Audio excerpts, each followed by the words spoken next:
जय माता दी। माँ ब्रह्मचारिणी। नवरात्रि के दूसरे दिन माता ब्रह्मचारिणी की पूजा अर्चना की जाती है। नवरात्रि की 9 देवियों में ब्रह्मचारिणी देवी का अर्थ तप का आचरण करने वाली देवी है। ये एक हाथ में कमंडल तथा दूसरे हाथ में जप की माला धारण करती हैं। माता ब्रह्मचारिणी की व्रत की कथा। माता ब्रह्मचारिणी ने हिमालय के घर पुत्री के रूप में जन्म लिया। वह सुंदरता की धनी तथा ज्ञान से परिपूर्ण थी।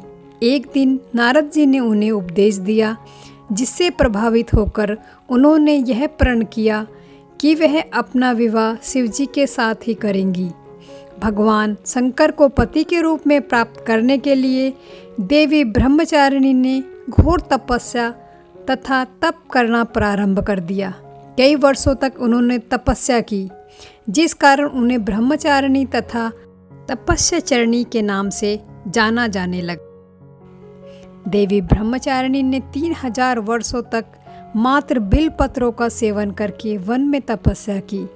अत्यंत कष्टों को सहन करते हुए उन्होंने शिवजी को पति के रूप में पाने की तपस्या नहीं छोड़ी।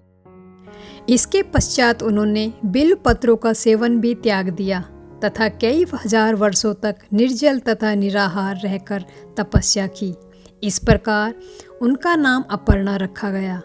अधिक वर्षों तक कठिन तपस्या तप करने के कारण उनका शरीर कमजोर हो गया। विभिन्न देवी देवताओं, ऋषि मुनियों तथा सिद्धगणों ने उनकी तपस्या की सराहना करते हुए देवी ब्रह्मचारिणी को प्रोत्साहन दिया। सभी ने कहा कि आपकी तपस्या अवश्य पूर्ण होगी।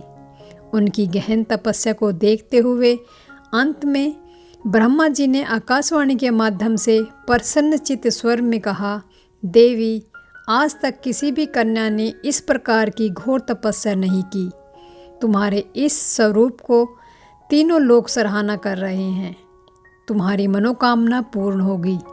भगवान शिव तुम्हें अवश्य शिव के रूप में प्राप्त होंगे। अंततः तुम अपनी तपस्या को यहीं समाप्त करते हुए घर वापस लौट जाओ। देवी ब्रह्मचारिणी की पूजा अर्चना करने वाले भक्तों को सर्व सिद्धि प्राप्त होती है। बोलो श्री ब्रह्मचारिणी माता की जय।